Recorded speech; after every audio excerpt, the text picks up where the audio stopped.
প্রিয় বন্ধুরা, আজকের নিবেদন ছাত্র হত্যা। 31শে মে 1981 প্রেসিডেন্ট জিয়াউর রহমান নিহত হলে এনএসআইয়ের কর্মকর্তাগণ জিয়া বা বিএনপি সরকারের আমলে তৈরি করা সমস্ত নথিপত্র পুড়িয়ে ফেলতে চায়। কিন্তু যেই মুহূর্তে নথিপত্রে অগ্নিসংযোগ করতে যাবে, ঠিক সেই মুহূর্তে উপরাষ্ট্রপতি বিচারপতি আব্দুস সাত্তার অস্থায়ী রাষ্ট্রপতি পদে অধিষ্ঠিত হন, অর্থাৎ বিএনপি সরকারই টিকে যায়। ফলে এনএসআইয়ের কর্মকর্তাগণ নথিপত্র পুড়িয়ে না ফেলে আবারও তা সংগ্রহশালায় যত্ন সহকারে তুলে রাখেন। উপরাষ্ট্রপতি আব্দুস সাত্তার অস্থায়ী রাষ্ট্রপতি হলেও মূলত ক্ষমতা চলে যায় সেনাবাহিনী প্রধান এইচ.এম. এরশাদের হাতে।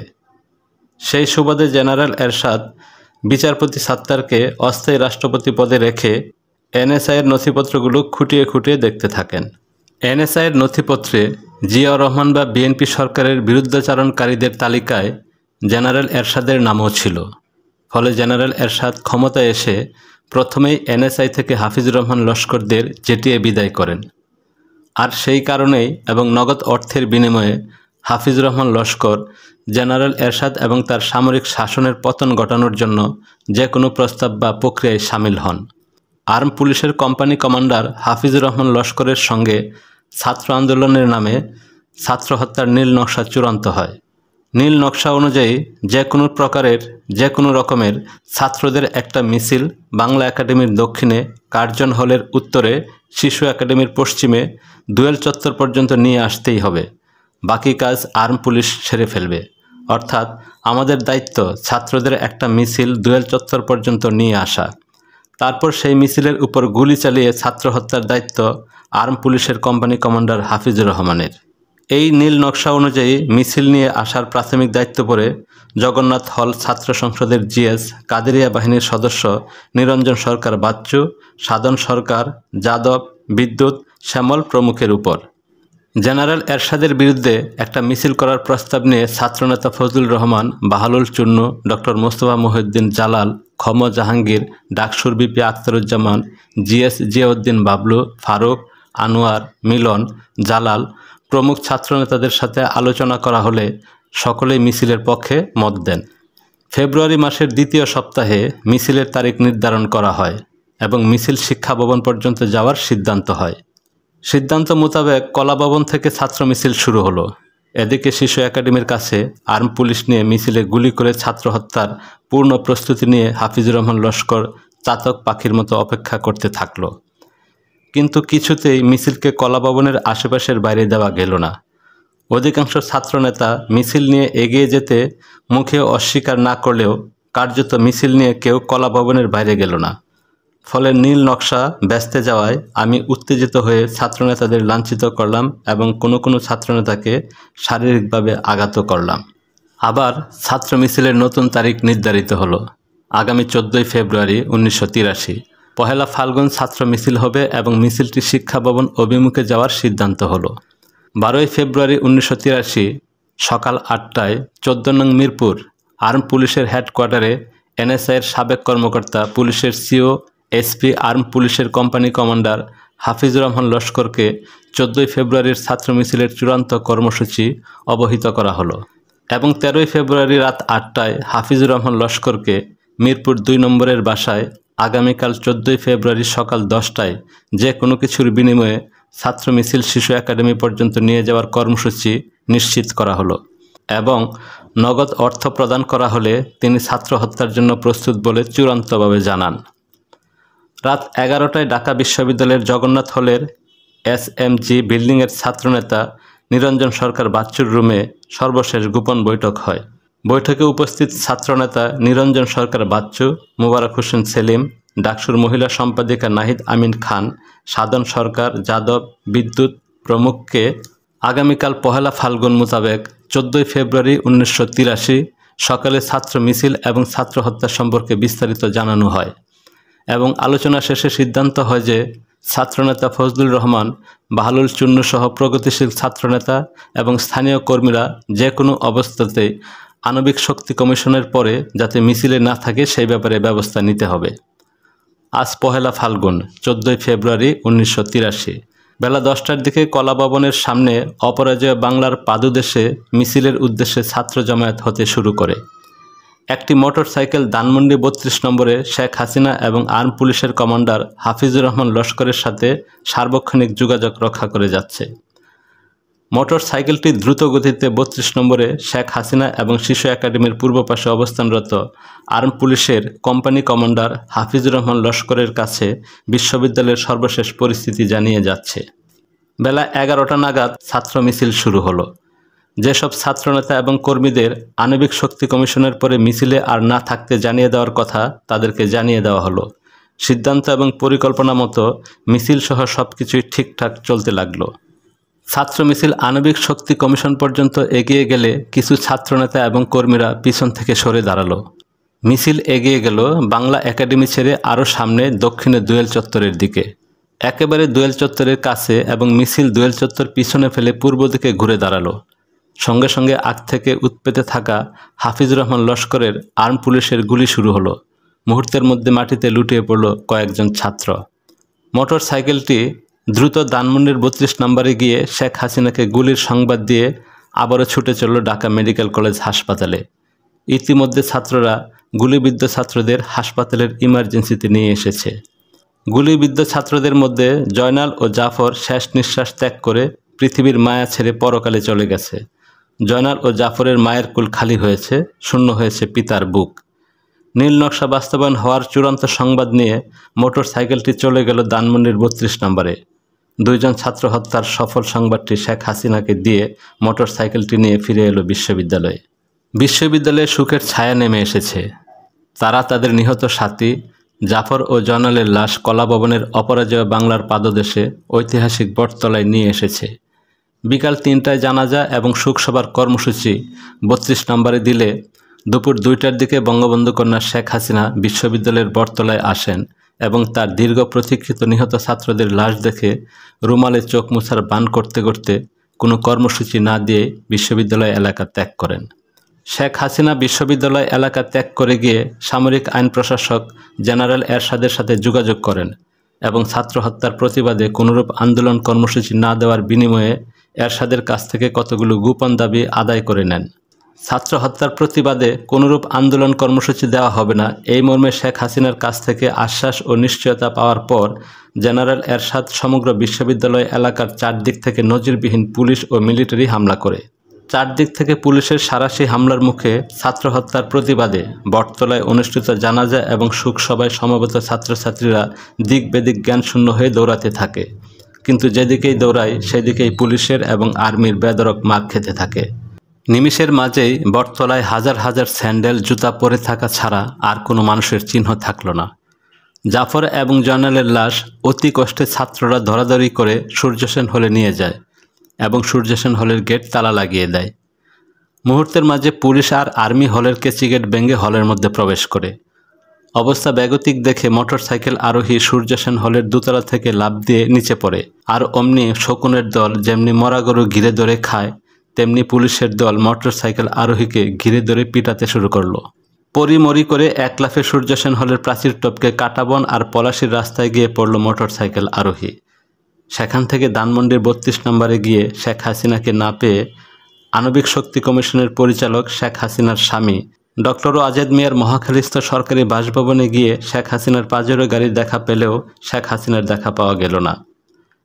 শেখ হাসিনার প্রিয় এবং বিশ্বাসী বাবুর্চি রমাকান্তের কাছ থেকে জানা গেল তিনি কাউকে সাথে না নিয়ে অপরিচিত একটি প্রাইভেট কারে অপরিচিত একজন ড্রাইভারের সাথে বুরখা পরে অজ্ঞাত স্থানে চলে গেছেন। এইদিকে বিশ্ববিদ্যালয়ের হলগুলোর গেট এবং দরজা ভেঙে পুলিশ এবং মিলিটারি বিশ্ববিদ্যালয়ের শিক্ষক ছাত্র এবং কর্মচারীদেরকে বেদর মারপিট এবং গ্রেপ্তার করে সারা রাত খোলা আকাশের নিচে বসিয়ে রাখেন এবং নিহত ছাত্র জাফর ও জয়নালের লাশ নিয়ে যায়। বলা বাহুল্য ওই সময় বেগম খালেদা জিয়া এবং তার দল বিএনপির সাংগঠনিক কোনো অস্তিত্বই ছিল না। ফলে বেগম খালেদা জিয়া ছাত্র হত্যার পরেও বিশ্ববিদ্যালয়ে আসেননি। সামরিক স্বৈরাচার জেনারেল এরশাদ এবং তার সামরিক আইনের বিরুদ্ধে চিরসংগ্রামের ঐতিহ্যবাহী সহজ সরল প্রাণ এদেশের ছাত্র সমাজের প্রথম আন্দোলন, প্রথম বিদ্রোহ এবং আত্মদান রাজনৈতিক নেতৃত্বের ব্যর্থতা এবং শেখ হাসিনার পাতানো আপোষকামিতার কারণে সম্পূর্ণ ব্যর্থতায় পর্যবসিত হয়। ব্যর্থ হয়ে যায় জাফর এবং জয়নালের আত্মদান। সামরিক স্বৈরাচার জেনারেল এরশাদ নিশ্চিন্তে নির্বিঘ্নে নির্ভাবনায় ক্ষমতায় বসে থাকে। রাজনৈতিক নেতৃত্বের অভাবে ছাত্র সমাজ দিশেহারা হয়ে নেতিয়ে যায়। এদেশের আন্দোলন সংগ্রাম এগুলোর মূল চালিকা শক্তি আওয়ামী লীগ এবং তার নেত্রী বঙ্গবন্ধু শেখ হাসিনাকে ম্যানেজ করে দুর্দান্ত প্রতাপে চলতে থাকে এরশাদের সামরিক শাসন। বছর ঘুরে এলো 1984 সাল। আবারও ফিরে এলো ভাষা আন্দোলনের শহীদদের মাস ফেব্রুয়ারি। আওয়ামী লীগ সভানেত্রী শেখ হাসিনার নির্দেশ, এরশাদের বিরুদ্ধে আবারও ছাত্র আন্দোলন করতে হবে। 3রা ফেব্রুয়ারি 1984 ধানমন্ডি 32 নম্বরে বঙ্গবন্ধু ভবনে বিকাল 4টায় বসল এক রুদ্ধদ্বার বৈঠক। বৈঠকে নেত্রী যে করে হোক ছাত্র আন্দোলনের কঠিন নির্দেশ দিলেন। শুরু হলো আবারও ছাত্র হত্যার নতুন পরিকল্পনা। একদিকে চলতে লাগলো ছাত্র হত্যাকারী পুলিশ অফিসার হাফিজুর রহমান লস্করদের বাড়া করার কাজ, অন্যদিকে চলতে লাগলো সাধারণ ছাত্রদের খেপিয়ে তুলে ছাত্র আন্দোলনে সংগঠিত করার কাজ। শেখ হাসিনার প্রত্যক্ষ নির্দেশ এবং তত্ত্বাবধানে খুব দ্রুতই ছাত্র হত্যাকারীর পুলিশ অফিসারদের বাড়া করার কাজ সম্পন্ন হলো। কিন্তু ছাত্রদের আন্দোলন করার জন্য সংগঠিত করা সম্ভব হলো না। নানা রকম বহু চেষ্টা তদবির করেও ছাত্রদের আন্দোলনে শরিক করা গেল না। গোটা ছাত্র সমাজেই এরশাদের বিরোধী। কিন্তু আন্দোলনের প্রশ্নে, আন্দোলনের নেতৃত্বের প্রশ্নে ছাত্র সমাজ শেখ হাসিনা এবং আওয়ামী লীগকে বিশ্বাস করল না। বেগম জিয়া এবং বিএনপির তখনও তেমন কোনো অস্তিত্ব অনুভব করা যায়নি। দিন গড়িয়ে যায় কিন্তু ছাত্র আন্দোলনের তেমন কোনো লক্ষণ দেখা যাচ্ছে না। এক পর্যায়ে শেখ হাসিনা অধৈর্য হয়ে তোমাদের দ্বারা কিচ্ছু হবে না বলে ক্ষোভ প্রকাশ করেন। অনেক চেষ্টা করেও 100-5 ছাত্রের একটা মিছিল নিয়ে আমরা বিশ্ববিদ্যালয়ের বাইরে আসতে পারলাম না। ফলে 1983 এর মধ্য ফেব্রুয়ারির ন্যায় ছাত্র হত্যা সম্ভব না হওয়ায় ছাত্র হত্যার কৌশল পাল্টানো হলো। সাধারণ ছাত্র তো দূরের কথা, ছাত্রলীগের নেতাকর্মীরা মিছিলে আসতে চায় না। এইদিকে নেত্রীর করা নির্দেশ, ছাত্রলীগের একটা খণ্ড মিছিল নিয়ে হলেও বিশ্ববিদ্যালয়ের বাইরে যেতে হবে, নইলে তোমাদের দায়িত্ব থেকে বিদায় নিতে হবে।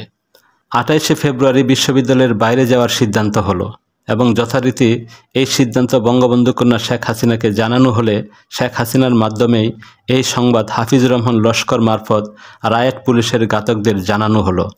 28শে ফেব্রুয়ারি 1984 হঠাৎ 30-40 জন ছাত্রের একটা মিছিল বিশ্ববিদ্যালয় এলাকা ত্যাগ করে চানখারপুল হয়ে ফুলবাড়িয়া বাসস্ট্যান্ডের দিকে দ্রুত যেতে লাগলো। এই মিছিলের পিছনে পিছনে পূর্ব পরিকল্পনা অনুযায়ী রায়েট পুলিশের একটা লরি আসতে লাগলো। বোঝা গেল এবার সামনে থেকে ছাত্র হত্যা করা হবে না, হত্যা করা হবে মিছিলের পিছন থেকে। যারা এই পরিকল্পনা অবহিত তারা যতটা সম্ভব মিছিলের সামনে থাকতে লাগলো। মোটামুটি মিছিলের অনেকেই জানে পেছন থেকে মিছিলে আক্রমণ করা হবে, রায়েট পুলিশের লরি থেকেই এই আক্রমণ করা হবে। তবে রায়েট পুলিশের লরি থেকে গুলি করা হবে না বা অন্য কোনোভাবে আক্রমণ করা হবে এটা কেউ জানত না। তখন বিকাল 5টা। ক্ষুদ্র মিছিলটি নিমতলি পার হয়ে ফুলবাড়িয়া বাসস্ট্যান্ডে ঢোকার সঙ্গে সঙ্গে রায়েট পুলিশ তাদের লরিটি বিদ্যুৎ গতিতে মিছিলের উপর তুলে দিল। মিছিলের পেছন দিকে থাকা সেলিম মুহূর্তের মধ্যে পুলিশের চাকায় পিষ্ট হয়ে গেল। বাকি সবাই রাস্তার দুই দিকে ছিটকে পড়ে প্রাণে বাঁচলেও দেলোয়ার সোজা দৌড়াতে লাগলো। মিনিট দুয়েকের মধ্যে দেলোয়ারের দেহ চাকায় পিষে রাস্তার সাথে মিশিয়ে দেয় পুলিশের লরি। দেলোয়ারের দেহ এমনভাবে রাস্তার সাথে মিশিয়ে দেওয়া হয়েছে যে এটা দেলোয়ারের দেহ তা বোঝা তো দূরের কথা, এটা যে একজন মানুষের দেহ তাই বোঝা যাচ্ছে না। ধানমন্ডির 32 নম্বরে বঙ্গবন্ধু ভবনে সংবাদের জন্য অধীর আগ্রহে উৎসুক হয়ে বসে থাকা শেখ হাসিনাকে রায়েট পুলিশের চাকায় পিষ্ট হয়ে সেলিম এবং দেলোয়ার নিহত হওয়ার খবরটি পৌঁছালো মোটরসাইকেল আরোহী। ছাত্রলীগের 2 জন নেতা নিহত হওয়ার সংবাদ শুনে শেখ হাসিনা পুলকিত হয়ে আনন্দিত হয়ে বলে উঠলেন, সাব্বাস। তারপর গাড়ির ড্রাইভার জালালকে বললেন, জালাল গাড়ি লাগাও, আমি বাইরে যাব। মোটরসাইকেল আরোহীর সঙ্গে যেতে চাইলে হাসিনা বললেন, তোমরা এক কাজ করো, আগামীকাল সকালে সবাই 32 নম্বরে আসো, এখন সবাই চলে যাও। পরদিন সকালে 32 নম্বরে গিয়ে নেত্রীকে না পেয়ে মোটরসাইকেল আরোহী সোজা মহাখালী চলে গিয়ে ড্রাইভার জালাল এবং পাজারো জিপ দেখতে পেয়ে নিশ্চিত হলো নেত্রী এখানেই আছেন। কিন্তু ঘরে গিয়ে নেত্রীকে না পেয়ে বাবুর্চি রমাকান্তের কাছে জানতে পারল নেত্রী অজ্ঞাত গাড়ি চালকের সাথে অজ্ঞাত স্থানে চলে গিয়েছেন অনেক ভোরে।